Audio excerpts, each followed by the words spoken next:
name is Soulless Convoy, and today I'm back again with another video review. Today I'm taking a look at Iron Factory EX-56 Tetsube, which is their Samurai Ironhide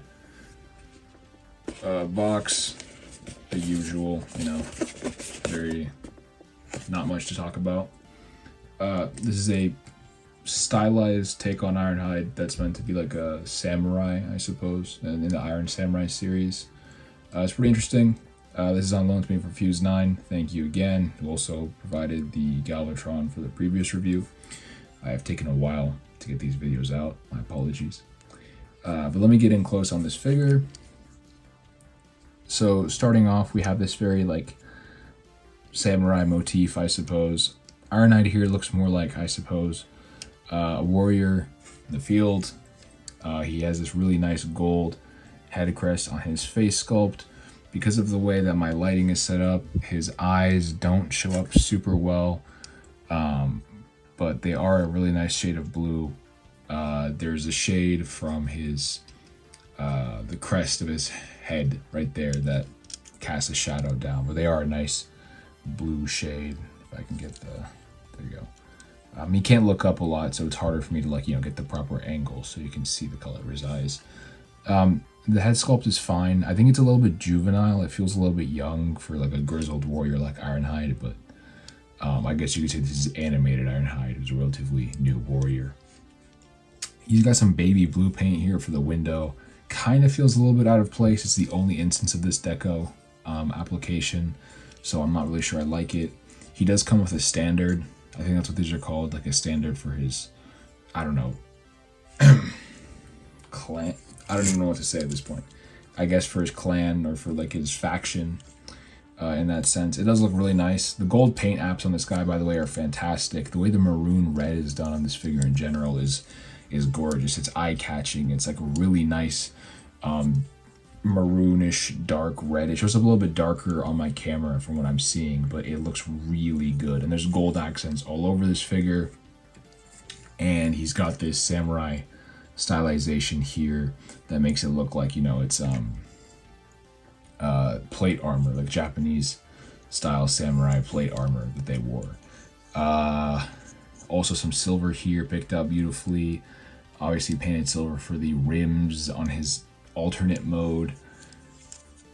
In general, I find this sculpt pretty nice. Not much of a backpack and much of an issue. Just a little bit of kibble in the back and a lot of these skirts, which are all articulated. And speaking of articulated, let me get into articulation. So the head, unfortunately, is a bit limited. He can't really look up that far, which I think is a shame. It's because the shape of the back of his head is like a samurai's helmet, so unfortunately it clashes. He can look down a decent amount, which is nice. He can get a really good side to side. And of course, you can do the full 360 if you so wish. Shoulders have a lot going on, actually. I'm going to try to show these off properly. But this is actually a ball joint cup here. So while you might think this is a butterfly, it doesn't just go back and forward. Let me see if that's better. Yeah, so it goes back and it goes forward. This is a ball joint cup. So this cup right here can also raise. It can't raise that much because of the shaping of the ball joint. I'm sorry, my lighting is not doing any favors right now. But it can't raise that much because of the shape of the ball joint, but it can raise a little bit to flare his shoulder out a bit more. Using that in tandem, you can get his arm all the way up to 90, which is awesome. And also, the shoulder pad here is on both a hinge and a ball, so it can do a whole lot. You can also like compress it more like that, which is more for transformation. You have a bicep swivel, double jointed full run elbow, wrists are on ball joints. We have an ab crunch for, I want to say, about 45 degrees or 35-degree ab crunch. We have a waist swivel that's pretty much unimpeded. And we have articulation at all the skirts. So the front skirt goes out, the back skirt goes out, the side skirts are on ball joints instead of hinges. And those are pretty universal. We have ball jointed hips on a tight ball joint that gets you almost 90 degrees out in both directions. I'm sorry, about 90 degrees out. And then you also can get, I want to say, so here's the thing. There's a weird here's the thing. God damn it. There's a weird joint I'm going to talk about in a second, but these ball joint hips are kind of tight and you don't have a lot of leverage, but you do get 90 degrees up and back. There's a thigh swivel at the base at the ball joint cup right there and a mushroom joint. Now, unique joint here, we have a cleverly hidden screw, which looks like painted detail here, but it's actually a screw that can basically split his thigh. I've seen this rarely on some figures when the sculpt demands it, but this allows you to kind of kick forward while still keeping this down, and like from a distance in certain poses, people may not notice that his thigh is splitting in half. It's a situational joint that's pretty cool, but I thought it should be mentioned. I use it a little bit. It helps, actually. Knees are double jointed. Now, the first one moves first, but it also exposes like a gap in the thigh. So what I would do is try to move both in tandem, but the second one is a lot tighter. But with the two of them, you can get, and that's starting to move, you can basically get almost the full run. Ankles have a ton going on as well, because you have a hinge here and a ball joint here, and you have a toe joint, which is incredible, right? The ball joint can get you a decent outside ankle tilt, really nice inside ankle tilt. That's great. Can also get you a little bit of up and down on the ball joint itself. And then there's also, since there's a hinge in here for transformation, you can also get like some crazy stuff going on. Not that much back, but you know, forward is more important. And that is really nice. So the ankles are super posable. In general, he lends himself pretty well to posing despite the kibble. There's a little bit of clashing with these back wheels with other things. They do get in the way a little bit, but just move those around. He's not only stacked in terms of articulation, he's also kind of stacked in terms of accessories. He's got the usual Iron Factory fists on, but he comes with some hands as well. We have a few alternate pairs. We have a pair of open hands. We have a pair of his casual weapon holding hands that aren't angled. This one looks a little bit marred, actually. I'm not sure what happened to it right there. And then finally, we have the hold at an angle hands, which are arguably the most important for posing, in my opinion. Then we come into his actual accessory suite. So this guy's a parts former. The back end of his alternate mode comes off to be like a sled, like I guess like a shield thing, like the original Ironhide toy from G1 and like Earthrise. But this one serves a pretty neat purpose in his robot mode, actually, in the fact that he comes with these clips that are 3mm ports and then 3mm clips, and you can basically attach like a variety of weapons to this thing. I would recommend sliding in, not trying to clip in, because they're not flexible, so you're just supposed to slide in. But basically, you know, he comes with two of these spears that I believe are called Jumunji Yari, which is like the three-headed spear. They're not tridents, right? They have like the vertical, they have the horizontal blades jutting out, but they're not tridents. I believe that's what they're called, but if someone knows properly, they can correct me. His main long weapon is this pretty large. He has this long naginata, which is like a pole arm with like a curved blade at the end. So he does have a decent arsenal for sure. And then on top of these, we have more, right? We also have classical katana. And we have this, like, I guess, flintlock. It reminds me of like a musket, like an old school 15th century musket. I know a lot of people will see it and call it a shotgun. I don't know if it's a shotgun, but I think it looks more like a musket. And that was kind of topical for the era, so that makes sense. I will say there's one thing I want to just say. The katana is a two-handed weapon meant to be held in forward grip. And despite having butterfly joints, because of these pieces right here, it's actually really hard to get this guy into a two-handed weapon pose, because you can't actually get as much as you would think out of these butterfly joints because of this, these right here. It's kind of like how Optus Pexis has butterfly joints that are blocked by his pectorals, right? It's kind of that same vein. So his backwards butterfly is great, but his forwards butterfly leaves a little bit to be desired for a character that's this articulated and comes with like a large number of two-handed weapons. Also, it's going a little bit long, but you can remove these from these holes. For example, the musket can also plug in. It comes with a port. You can plug in there. It can also plug in on any of these 3mm ports. He's littered in 3mm ports, so I took a photo of it. But you can basically fit all of his weapons on him, except for the sled, ironically. I think you can fit the sled on his forearm, but it just looks stupid. But you can, for example, use any of the 3mm ports located on the figure to basically handle accessories. And I think you can peg it in like that. Which, I mean, looks stupid, but if you're like really concerned about having everything on the figure at once, then yeah, you can do that. And this also has more ports on the outside. He has ports even like here on his thighs, ports on his forearms, ports on there, and he has ports on his hips, which comes with one of his most, I guess, fitting accessories. He comes with this really small sheath, so no large ornate sheath for our guy right here, but you can just take that, plug it into this hole right here, plugs in really easily, and then you can slide in your katana and click that in so it holds in securely, and you can have like, you know, him holding his parts forming sled slash, I guess, weapon rack. So overall, a nice array of accessories. You know, they fit for the whole, I guess, motif this line is going for. And also, I just wanted to say that my favorite place to tab in the musket has to be right here on his back. It just feels appropriate. I forgot to mention that the flag, the standard here, is also technically an accessory. Oops. God damn it. This is a little bit harder to do because of I'm behind the camera. There we go.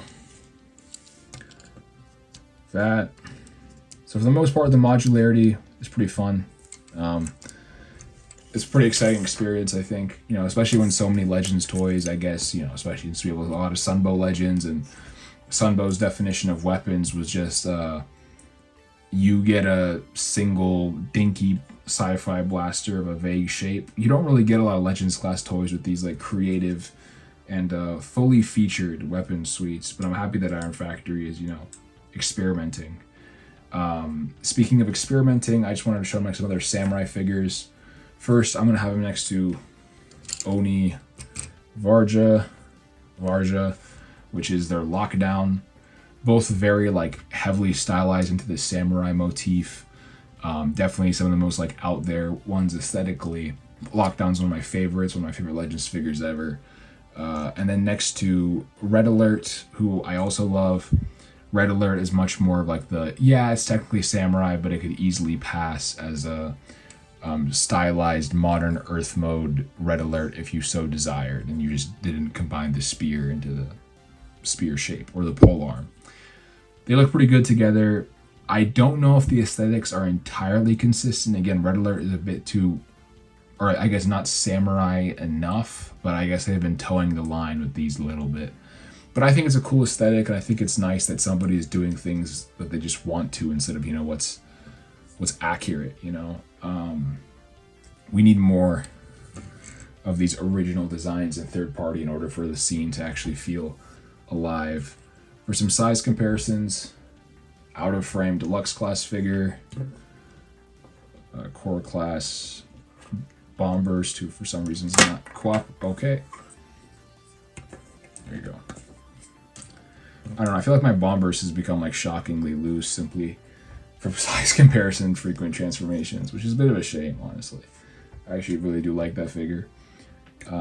Legion class flak, New Age's Mana War, and finally a Doctor Wu Micromaster. So he's a pretty respectable size, I would say. Obviously not really close to a deluxe in size, but bigger than a core. There we go. I will get him transformed, and we will take a look at his alternate mode. Some quick alternate mode size comparisons.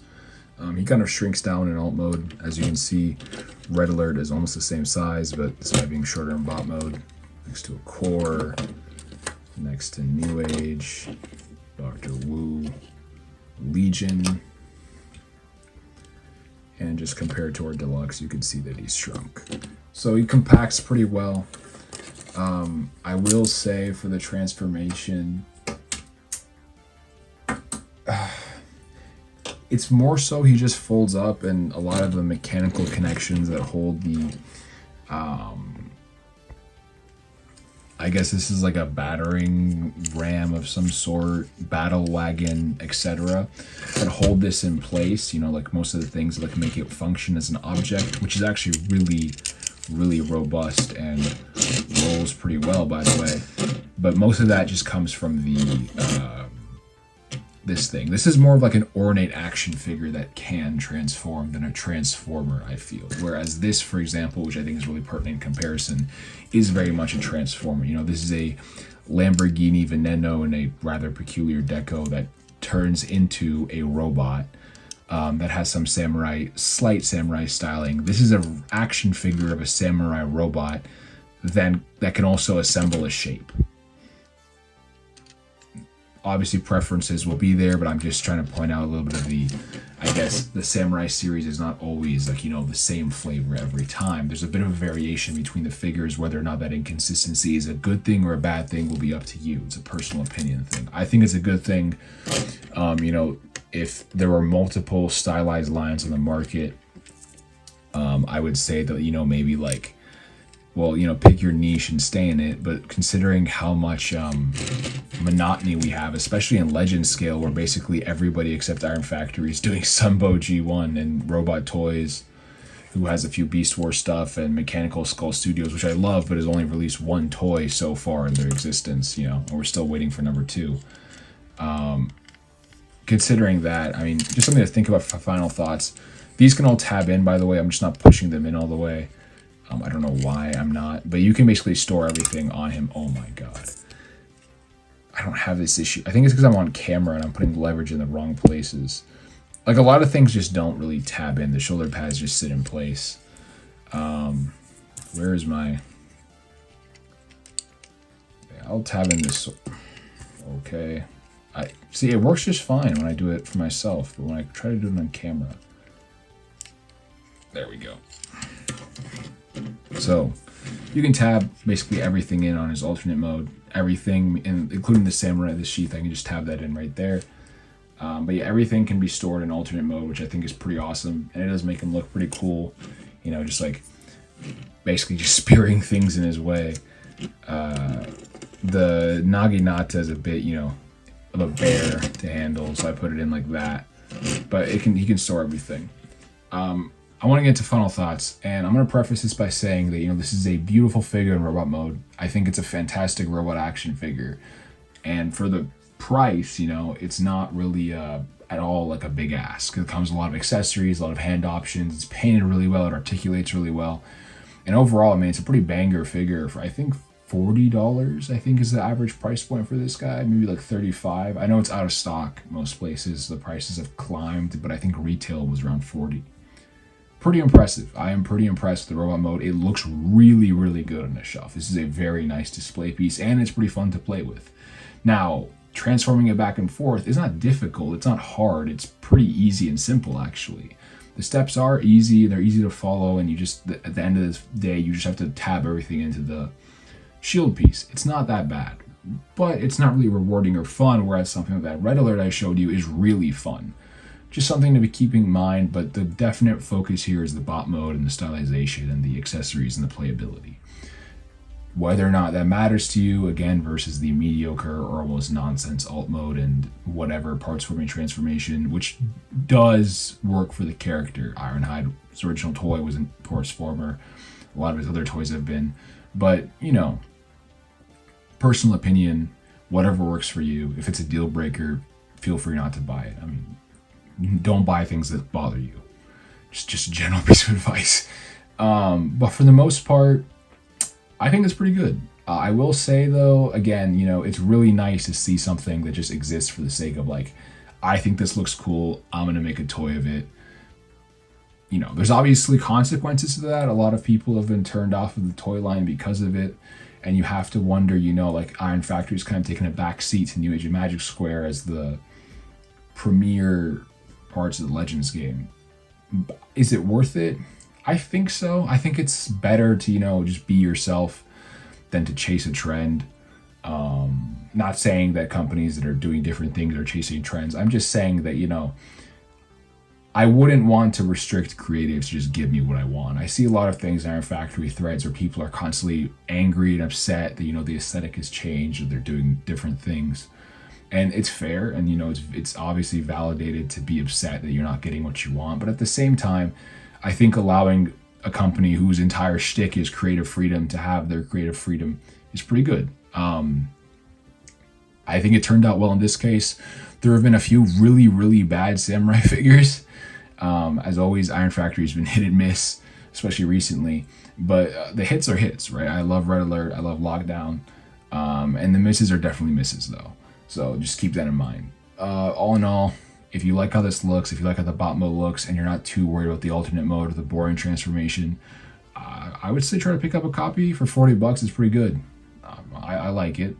I think I can recommend it. If the transformation, if the idea of just folding a robot up and attaching a piece to him is an automatic turnoff for you, if the engineering sounds boring, then pass.